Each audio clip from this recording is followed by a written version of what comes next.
Hello, my name is Christopher Sherman, and I appreciate your consideration for the position posted. Today I would like to go over my portfolio. In this, I will go over my education and work experience, and finally I will highlight a couple of points from my portfolio.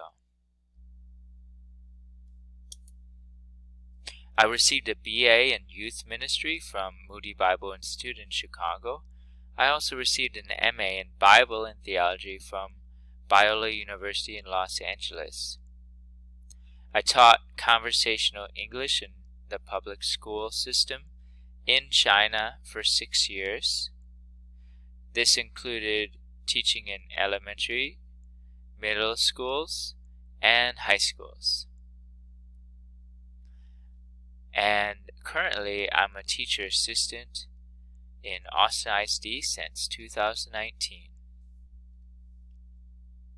So the first part I would like to discuss about is data analysis. And data really should drive our instruction. And this is a cumulative folder dig. And so at the beginning of the year I often will look at this to get to know my students a little bit more. And if I don't have as much data in these, then I may search for it by asking old school counselors or student records of old schools they attended to gather as much data before we start, so that I know where I need to focus with each student. And so for Katie Caitlin, I see that I don't see a whole lot of data, so I might need to search a bit. For Joe Giovanni, I can see that he was retained in 3rd grade. He has had CPS involvement, and he's had inconsistent test scores and grades. So I may need to do further assessment and gather more data for him. Also is comparing our CFAs, looking at the CFAs from one to the other, and continually letting this data inform our instruction to know where I need to have a whole group reteach or small group reteach, and which students really got it, so I can give them something more challenging to work on while I do small group instruction.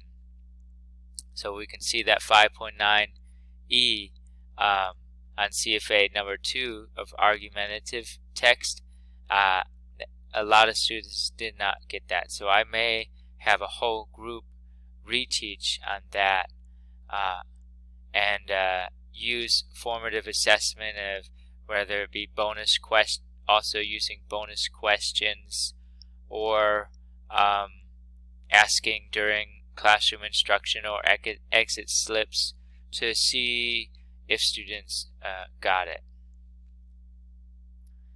Another part is assessment.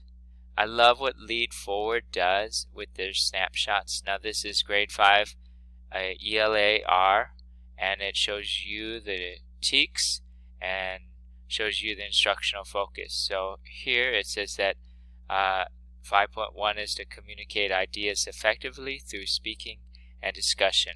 And looking at 5.1b, it's to follow, restate, and give oral instruction that include multiple action steps. When I see that a student's doing this, then I know that they understand the material and are applying it.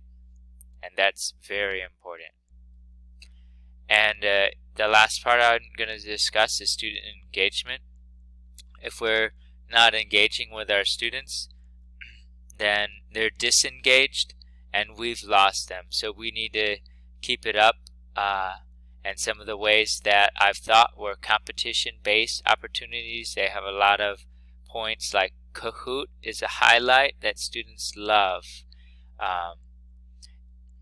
Another way is that to be open for feedback. Let students share their ideas, whether it's through whole group or through a suggestion box. That students can give feedback for where I need to work on, what they want to learn, and then the last part is goal tracking. students, I love the idea of having a student data notebook where students can personalize and reflect on where they are with their learning, and what goals can they make for themselves. And that's something that we are all learning there and still learning. So it's an important life skill, and I just want to find different ways to engage students so that they feel like they're a part of this class, that they're learning, and they can see where they are growing. So thank you for your time, and I look forward to hearing from you.